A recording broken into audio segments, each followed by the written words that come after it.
Good morning বন্ধুসকল, মই আপোনাৰ আগৰ ভিডিঅ'ত দেখুৱাইছিলোঁ।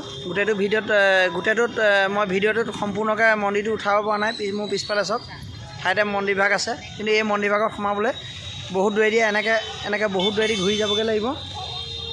এটা চেণ্ডেল জোতা থৈ যাব লাগিব। এই চাওক মন্দিৰৰ বাহিৰৰ দৃশ্য চাওক, খুবেই ধুনীয়া। মন্দিৰটো আহি খুব ভাল লাগিলে। দৰ্শন কৰিলে আপোনালোকে এবাৰ আহিব, ইয়াত দৰ্শন কৰিব। খালি মই আপোনালোকক এই ভিডিঅ'তে এটা কথা জনাইছোঁ, আপোনালোকে কেতিয়াও ইয়াৰ পাণ্ডাৰ পাল্লাত নপৰিব। পাণ্ডাই অ'ত 500 অ'ত 1000কৈ আপুনি কমেও 7000 8000 টকা লৈ ল'ব।